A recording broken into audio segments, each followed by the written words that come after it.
What's the meaning of Bailey?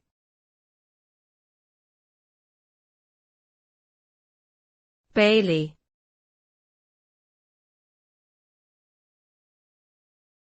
Bailey.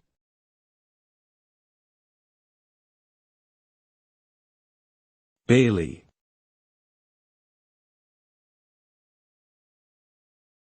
Bailey.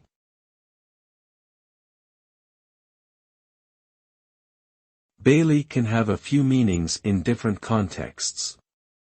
As a noun, it can refer to the outer wall surrounding a castle or fortress. It's also used to describe a courtyard within that wall. Additionally, Bailey can be a surname, and it's derived from an Old French word meaning bailiff or steward. In some cases, Bailey can also be used as a given name. Finally, Bailey is the name of a type of bridge-building machine that's used for constructing temporary bridges. It was named after its inventor, Donald Bailey, who designed it during World War II as a means of quickly deploying bridges for military purposes.